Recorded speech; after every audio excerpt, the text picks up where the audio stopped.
राज्य मंत्रिमंडळाची बैठक सुरू. कोरोनाचा वाढता आकडा, पावसानं मारलेली दडी आणि शेतकऱ्यांच्या समस्यांसह ऊसतोड कामगार महिलांच्या गर्भपिशवी प्रकरणावर काय निर्णय होणार याकडे लक्ष.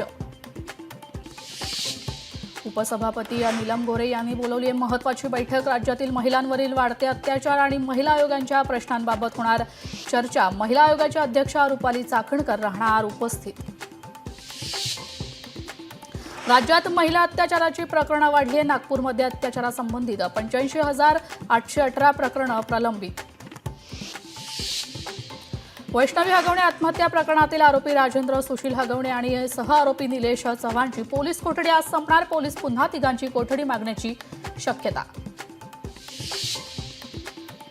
वैष्णवी हगवणे मृत्यू प्रकरण. वैष्णवीने गळफास घेतलेल्या पंख्याची होणार फॉरेन्सिक चाचणी. गळफास घेतलेला पंखा किती वजन पैलू शकतो याची चाचणी होणार.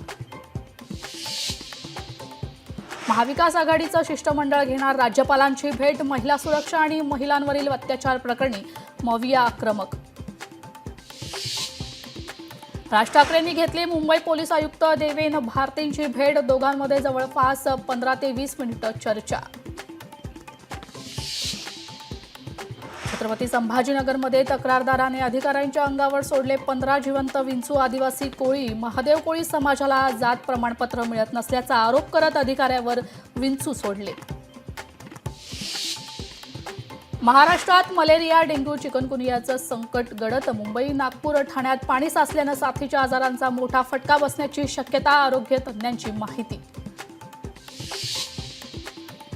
नाशिकमध्ये कोयता गँगचा धुमाकूळ. शहरातील 2 वेगवेगळ्या भागात कोयता गँगकडून वाहनांची तोडफोड.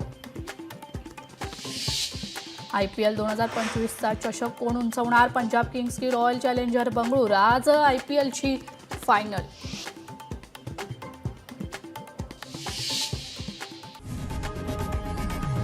लोकशाही मराठी ऐका, पहा, जागरूक रहा.